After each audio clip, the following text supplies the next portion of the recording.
முதியோருக்காக நீங்கள் கொடுக்கக்கூடியது 200. அதே போல விதவைகள், கணவனை இழந்தவர்கள், மாற்றுத்திறனாளிகள் அவர்களுக்கு 300 இது நீங்கள் வழங்குவது தேசிய சமூக உதவி திட்டத்தின் கீழ்.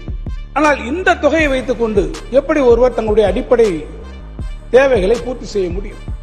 எனவேதான் நம்முடைய மாண்புமிகு முதலமைச்சர் அவருடைய நிலையை உயர்ந்து இந்த தொகையை உயர்த்தி மாதம் இவர்களுக்கு 1200 ரூபாய் என்று அவர்கள் உயர்த்தி தந்திருக்கிறார்கள்.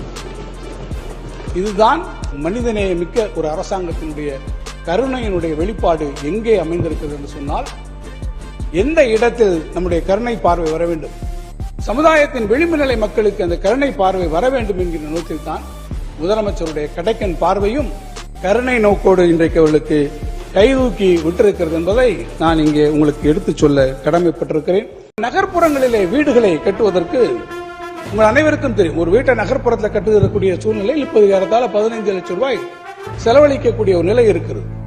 ஆனால் பிரதம மந்திரியினுடைய வீடு கட்டும் திட்டம் என்று நகர்ப்புற பகுதிகளுக்காக வரக்கூடிய இந்த திட்டத்திற்கு ஒன்றிய அரசினுடைய பங்களிப்பு எவ்வளவு தெரியுமா? வெறும் 1.5 லட்சம்.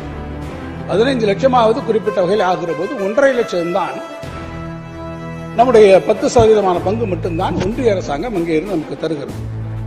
இது மிக மிக குறைவான ஒரு நிதி. ஆனால் மீதம் இருக்கக்கூடிய நிதியை ஏறத்தாழ அந்த 90% கட்டுமானத்திற்கான நிதியை தமிழ்நாடு அரசு தன்னுடைய சொந்த நிதியிலிருந்து அதற்கு வழங்கிக் கொண்டிருக்கிறது. காரணம் என்ன?